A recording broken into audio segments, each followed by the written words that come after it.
Over the weekend, after months of negotiations, the US and EU finally announced a trade deal to avert a full-scale trade war between two of the world's biggest economies, which US President Donald Trump described as probably the biggest deal ever reached in any capacity, trade or beyond trade. So in this video, we're going to take a look at this new EU-US trade deal and why it's undeniably a win for Trump.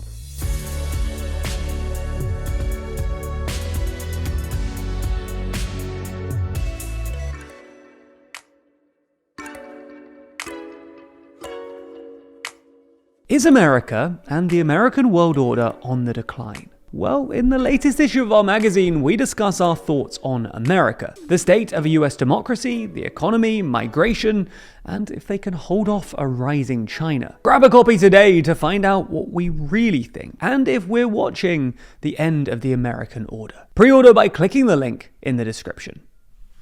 So, the first thing to say is that we don't actually have the deal text yet. So here, we're mainly going off comments made by Trump, von der Leyen, and other senior officials, which means there's always a chance, as is often the case with Trump, that the details of the deal will change as it's codified.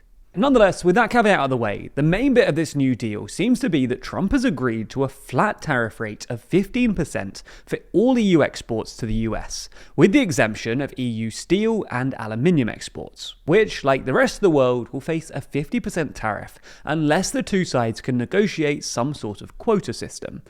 There's also an exemption for aerospace parts, which will face zero tariffs until the US decides whether or not its aerospace industry is a national security priority, in which case Trump will probably impose what's known as Section 232 tariffs.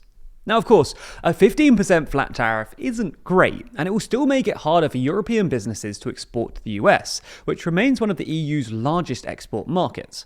Nonetheless, it will come as somewhat of a relief for most of the EU, given that on Liberation Day, Trump originally threatened the EU with a flat 20% tariff, which he then suggested could be raised to 50%, before then threatening 30% to a letter to the EU early this month.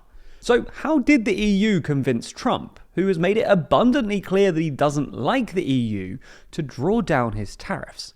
Well, according to Trump in the post-deal press conference on Sunday, the EU agreed to do essentially three things in return.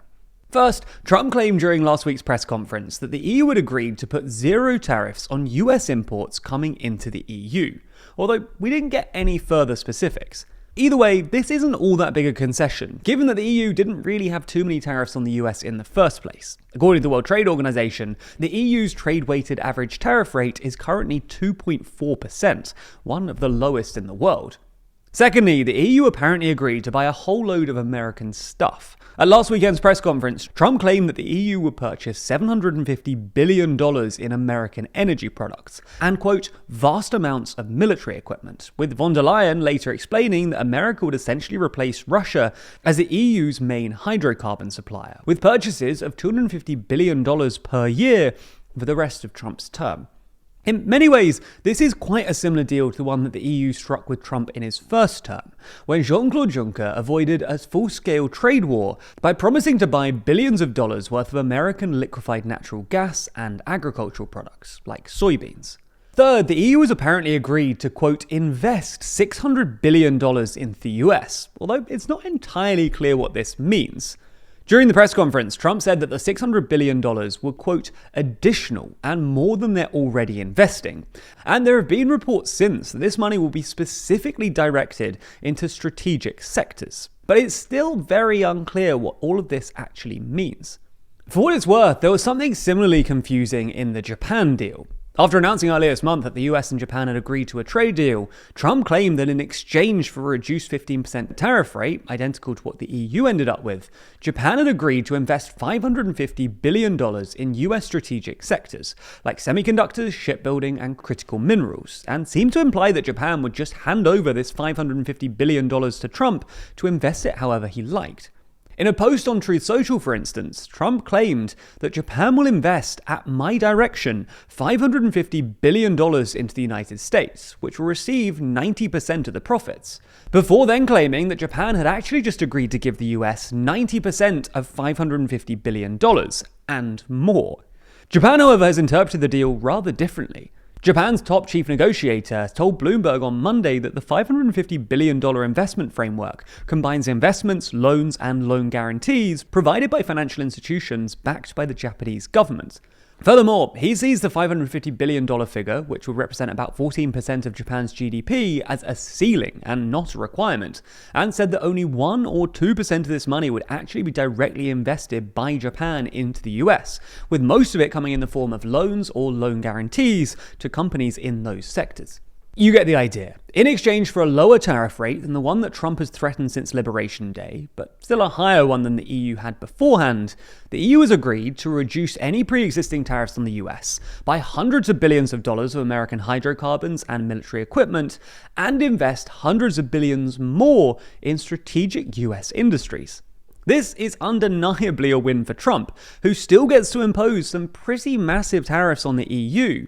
But instead of retaliation, which is what you would have expected if someone had told you last year that Trump would be whacking a 15% tariff on all EU exports, the EU has instead agreed to spend hundreds of billions of dollars on American stuff.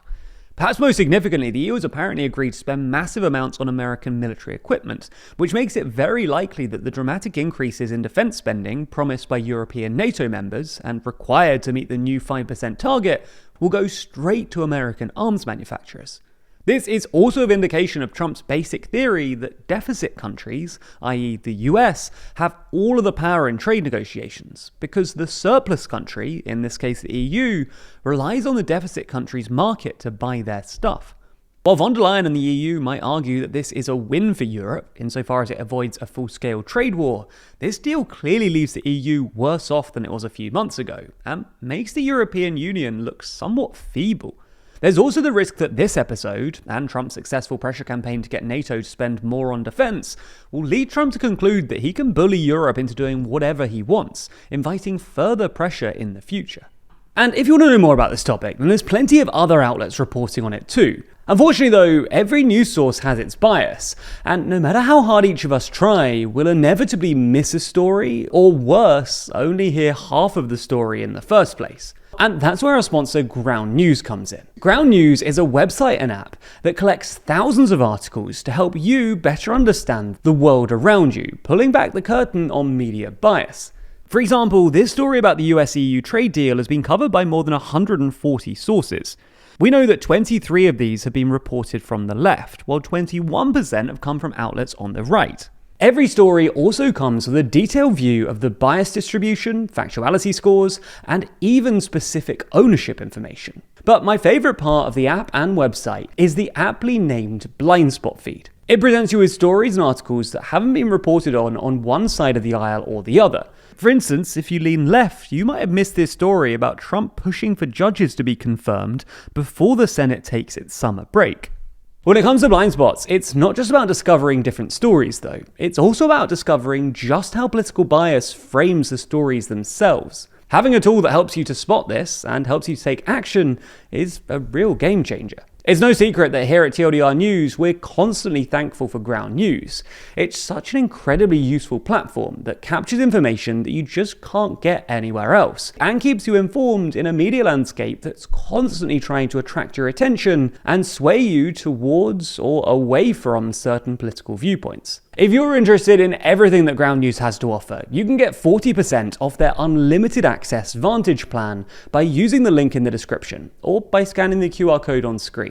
This offer is only available here, so make sure that you go to ground.news/TLDR or click the link in the description to get started and support an independent news platform working to make the media landscape more transparent.